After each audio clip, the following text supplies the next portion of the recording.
वस्तुएं जड़ हैं और वो चेतन की ही शरण में हो सकती हैं।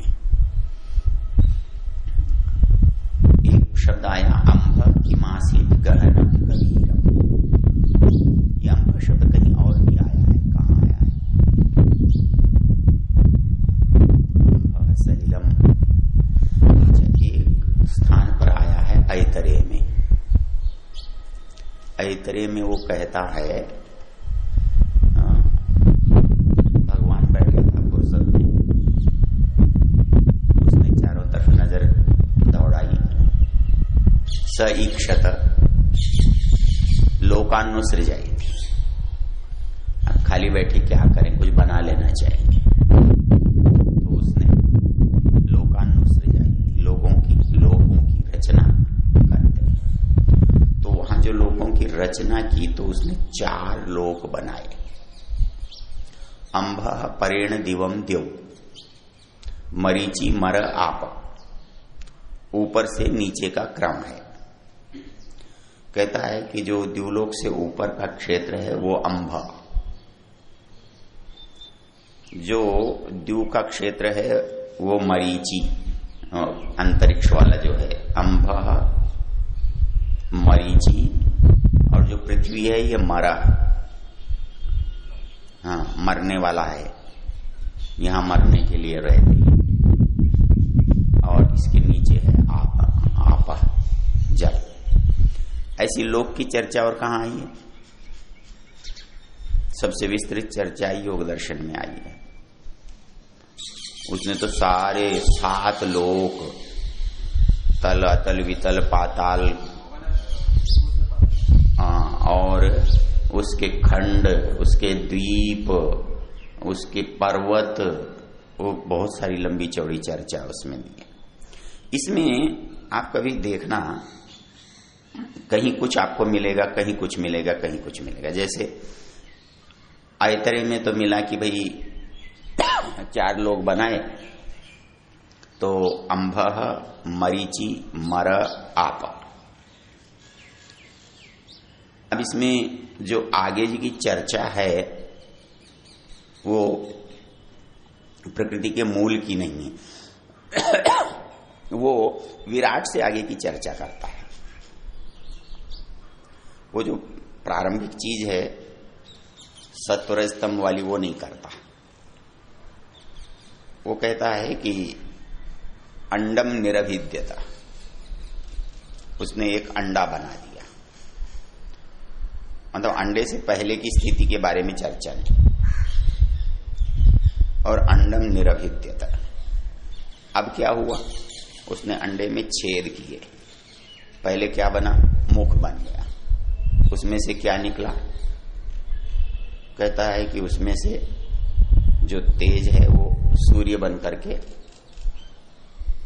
प्रकाशित हो गया, उससे अग्नि बन गया। नासिका बनाई, उसमें प्राण बना, उससे वायु बन गया। आंख बनाई, उसमें से नेत्र बना, ज्योति बन गई। लोम बनाए, वनस्पति बन गई। तो 1 से 3 स्तर है वहां। एक तो अंडम हिरण्यगर्भ है, तो हिरण्यगर्भ एक अंडाकार है, और उस अंडाकार को एक व्यक्ति, एक पुरुष का, एक व्यक्तित्व का रूप दिया है।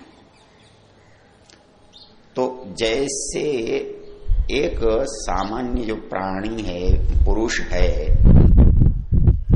उसमें जो कुछ है वो पूरे उस ब्रह्मांड पुरुष में है, और इसलिए उसमें से जो चीज निकली वो संसार में क्या है।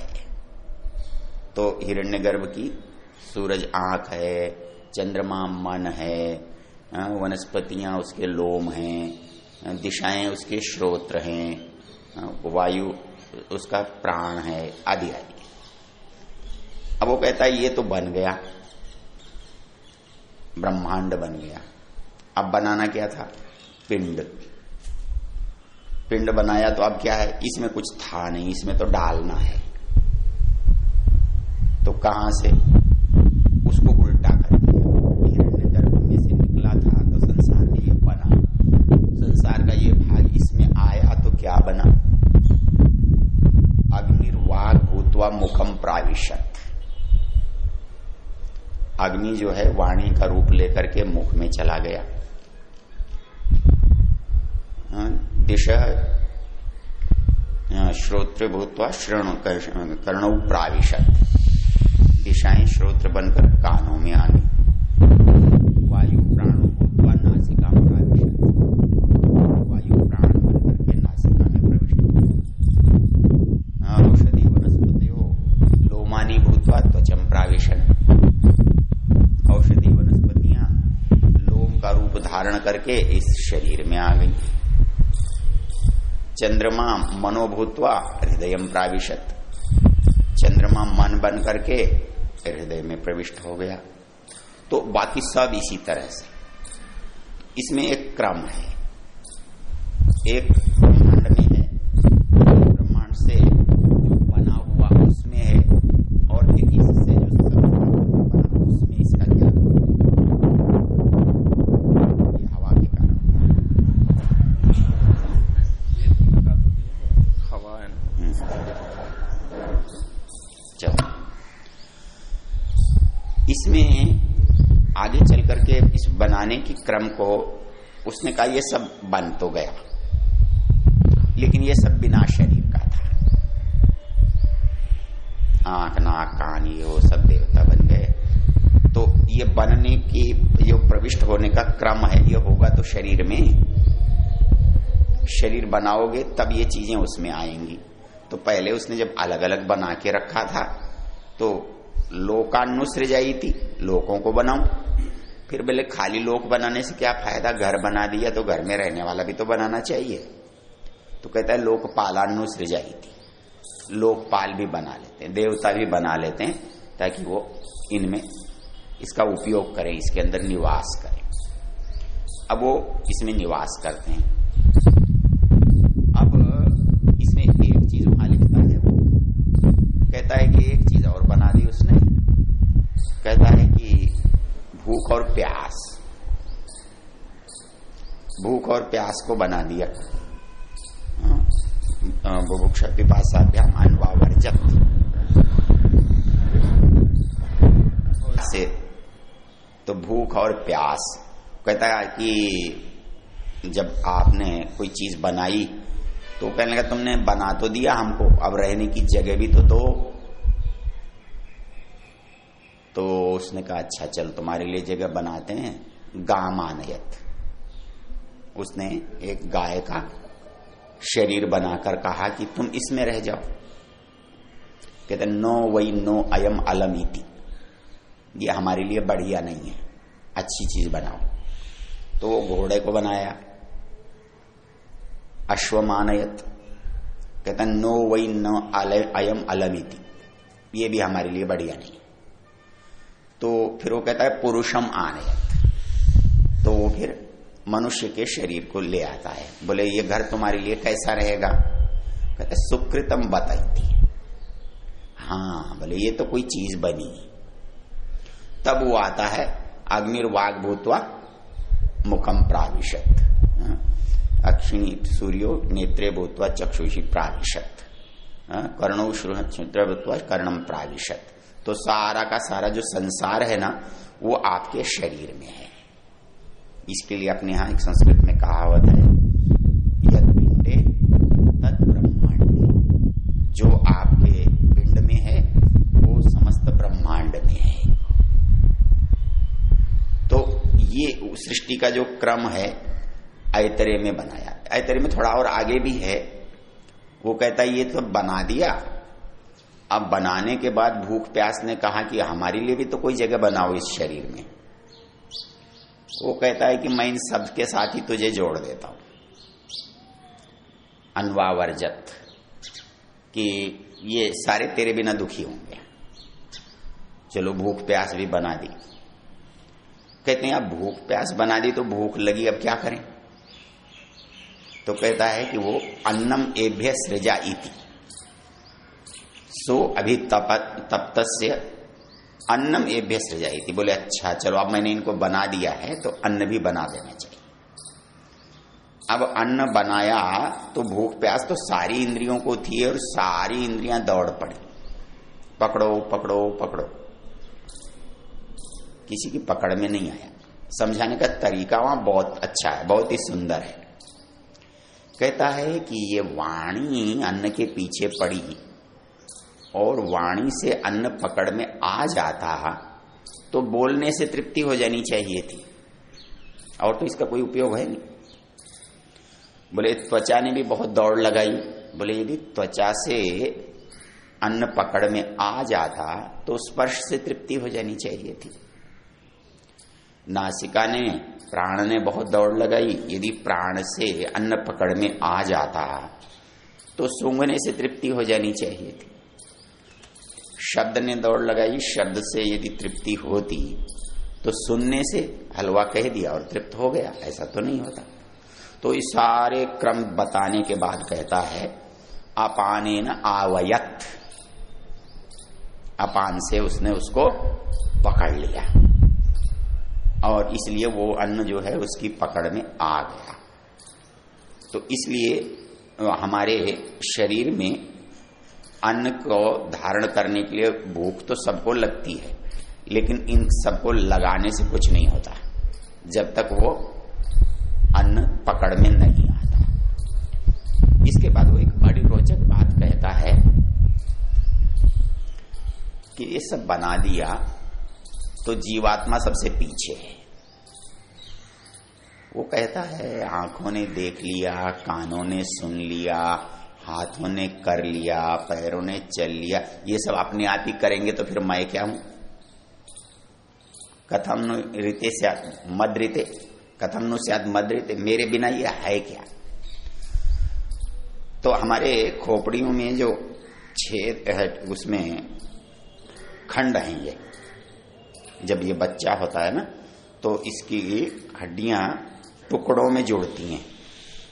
इसके लिए शतपथ का जो अष्टाकपाल है ना, उसकी बुद्ध देव जी ने बड़ी व्याख्या लगाई है, अष्टाकपालम निर्वपेत, कि आचार्य जो है वो अष्टाकपाल को एक कपाल में कैसे बनाता है उसकी उन्होंने कल्पना की है। उसका संगति तो ज्यादा नहीं लगती। तो वो ये कहता है इसका जो अंतर है उसको विद्रिति कहते, दरार। तो वो कहता है कि इस दरार से जीवात्मा ने झांका, अंदर कैसा लगता है? तो कहता है कि मैंने देखा कि अंदर तो कोई पहले से बैठा हुआ है। तो कौन बैठा था? परमेश्वर, परमात्मा। तो कहता है कि अंदर देखा, ओहो, बोले अच्छा आप विराजमान हैं। तो उनके मुंह से निकला इंद्र। बोले इंद्र कोई अपने आप में शब्द नहीं है, इंद्र जो है एक बड़े वाक्य का छोटा रूप है। इदम अहम अदर्शम, इदम अहम अदर्शम, अरे मैंने तुमको देख लिया। तो उसका छोटा रूप बना इदंद्र, इदम अदर्शम, और उससे भी छोटा रूप बन गया इंद्र। तो इंद्र शब्द का अर्थ है इदम अहम अदर्शम।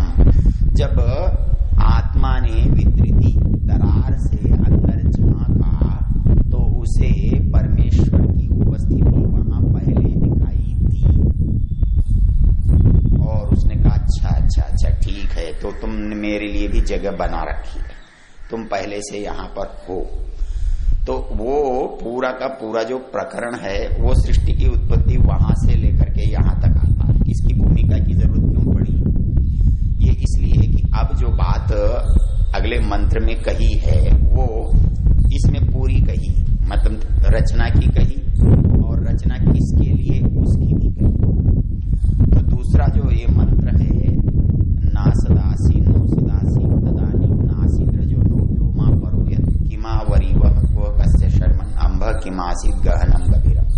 अब कहता है न मृत्युरासित न अमृतम न तर्हि, न मृत्युरासीद अमृतम न तर्हि न रात्रि अन्न आसीद प्रकृति। अब क्या क्या नहीं था? कहता मृत्यु नहीं थी, अमृतम अपि न आसीत। तो ये जो सापेक्ष चीज है। अच्छा, इनमें दो मंत्रों का, केवल एक पहले मंत्र का और 7वें मंत्र का तो व्याख्यान स्वामी जी ने किया है ऋग्वेदादि भाष्य भूमिका में, और बीच के जो 5 मंत्र है ना उसके लिए लिखा है मैं भाष्य में करूंगा, और भाष्य है नहीं। उन्होंने कहा, सोचा था कि ऋग्वेद के भाष्य में करेंगे, तो ऋग्वेद का उस भाष्य तक वो पहुंचे ही नहीं, तो इसलिए वो 5 मंत्रों के भाष्य इनके हिसाब से यहां रह गए। लेकिन अब पहली चीज थी जो प्रकृति, अब दूसरे मंत्र में है आत्मा। दूसरा मंत्र आत्मा से जुड़ा हुआ है। तो सत असत की चर्चा करने के बाद कहता है ये, न मृत्यु आसीत न अमृता। न मृत्यु थी न अमृत था। अब अमृत और मृत्यु, अमृत नहीं था ये कैसे कहा? जब मृत्यु नहीं थी तो नहीं थी, तो अमृत ही होना चाहिए, क्योंकि वहां आत्मा की कोई सक्रियता ही नहीं थी। आत्मा तो सुषुप्ति, वो हमारे सोमदेव जी की परसों बात हो रही थी, तो किसी ने फोन किया, बोले जी ये महाप्रलय में सारे जो है ना मुक्ति में चले जाते हैं।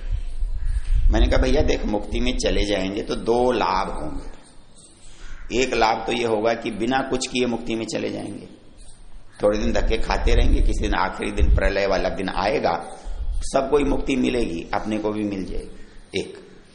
और दूसरा, मुक्ति में चले गए तो मुक्ति का नियम यह है कि 36,000 बार सृष्टि बनने बिगड़ने तक रहेंगे, तो 36,000 बार भगवान क्या करेगा?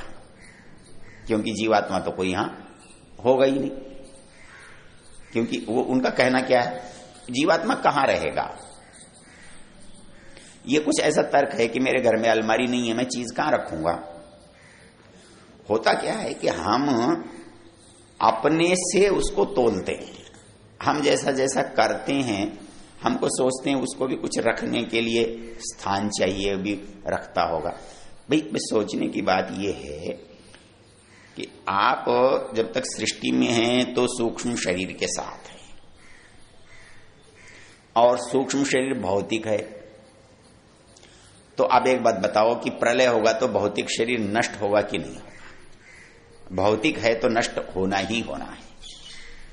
तो प्रलय अवस्था में यदि मुक्ति में गया तो जीवात्मा तो सक्रिय हो जाएगा, सक्रिय होता नहीं है। शरीर उसके लिए क्यों आवश्यक है? क्योंकि शरीर के बिना वो कुछ कर नहीं सकता। उसका जो सारा सामर्थ्य है वो शरीर के बिना नहीं कर सकता। अंतर क्या था? कल परसों जैसा मैंने आपको बताया, अंतर ये है कि मेरे पास साधन चाहिए क्योंकि मैं थोड़ा छोटा, और परमेश्वर को साधन नहीं चाहिए क्योंकि वो बड़ा है, पूरा है, और मेरे पास साधन कभी होने ही नहीं है। और प्रलय की दशा में तो प्रश्न ही पैदा नहीं होता। तो क्या ये व्यवस्था नहीं है परमेश्वर के पास कि प्रलय दशा में परमेश्वर के अंदर रहेंगे तो रहेंगे, उसमें क्या परेशानी है? उसको कोई वजन तो लगता नहीं। तो इस दृष्टि से वो कहता है न मृत्यु आसीत न अमृतम, न अन्न आसीत अप्रकेत। अच्छा, संसार में दिन और रात सूर्य के बिना संभव नहीं है, क्योंकि ये काल का जो विभाजन है, वैसे देखा जाए तो काल का विभाजन आप कर कैसे सकते हो? काल का तो कोई विभाजन आप कर ही नहीं सकते। काल का विभाजन आप अपनी अपेक्षा से करते हो। काल के लिए नियम क्या बताया था, याद हो आपको? काल के नापने का और क्या तरीका है?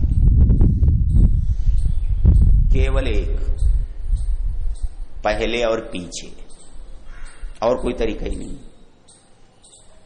जो चीज पहले हुई और पीछे हुई तो इससे काल का एक नाप बनता है, ये हो गया, ये हो रहा है, ये होगा। मान लो कोई चीज पहले और पीछे की ना हो तो आप क्या करोगे? काल की विचित्रता क्या है? एक बच्चा आज पैदा हुआ है, 1 दिन का है, एक बच्चा 1 साल का है, एक आदमी 20 साल का है, एक आदमी 90 साल का है, एक ही दिन में तो सारे हैं। आज के ही दिन में कोई आदमी 100 साल का, कोई वस्तु 1000 साल की, कोई बालक 1 साल का, कोई 1 दिन का, एक ही समय में सब है। तो ये काल की अपेक्षा से होते तो ऐसा नहीं होता, ये अपेक्षा वस्तु की है।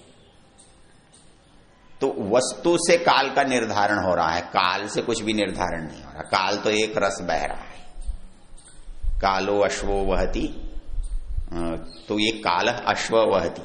अब ये जो काल का प्रवाह है, इसको नापने के लिए हमने अपने को प्रमाण बनाया हुआ है, पैमाना बनाया हुआ है। वाक्यपदीयम में 2 कारिका हैं बहुत अच्छी, कि जैसे रहट के अंदर जो पानी चलता है, तो पानी का आगे और पीछे चलना ये काल के नापने का उदाहरण है। तो ये काल का नाप जो है, ये दुनिया में और कोई प्रकार ही नहीं है। और इसीलिए हमने कितने काल का उपयोग कर लिया, इससे हम ये समझते हैं कि हम इतने काल के हो गए। काल एक क्षण एक वस्तु है, उसके लिए भी उतना ही है, और जो पूरे कल्प की सृष्टि है उसके लिए भी उतना ही है। तो काल कभी भी कम अधिक छोटा बड़ा होता नहीं।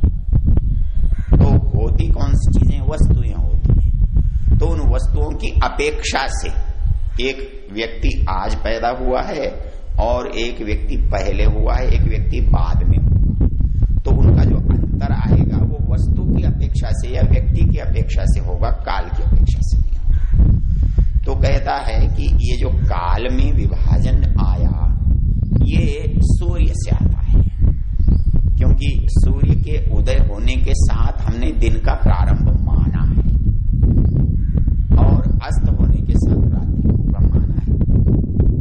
तो ये यदि सूर्य न हो तो विभाजन कैसे हो? इसके लिए एक विचित्र बात आपको बताऊं। कुरान के हिसाब से सृष्टि की उत्पत्ति में सूर्य 6ठे दिन बनता है। तो देहलवी जी ने पूछा, मौलाना साहब सूरज बना 6ठे दिन, तो ये बताओ 5 दिनों की गिनती आपने कैसे की? दिन और रात का विभाजन सूर्य के बिना तो होगा ही नहीं। तो उन भले लोगों ने अपने कुरान के व्याख्यान को बदल लिया। अब वो क्या कहते हैं? 6ठे क्रम में 1 चीज, 2 चीज, 3 चीज, 4 चीज, तो 6ठे क्रम में सूरज को बनाया। ये मूल जो सोच है उसमें बदलाव आता है। तो ये जो सोचना है कि सूरज बना 6ठे दिन बना, गलत है। ये प्रयोग ही गलत है, क्योंकि दिन का संबंध सूर्य के होने के बाद होता है, होने से पहले हो ही नहीं सकता। तो कहता है कि न मृत्युरासीत न अमृतम न तर्हि न अन्न आसीत अप्रकेता, अर्थात जो ज्ञान कराने वाला साधन है वह भी नहीं था। तो इसलिए उस समय की परिस्थिति कैसी थी? तम आसीत। वो अगली बात में कहेगा, उसकी चर्चा कल करेंगे। बहुत बहुत धन्यवाद।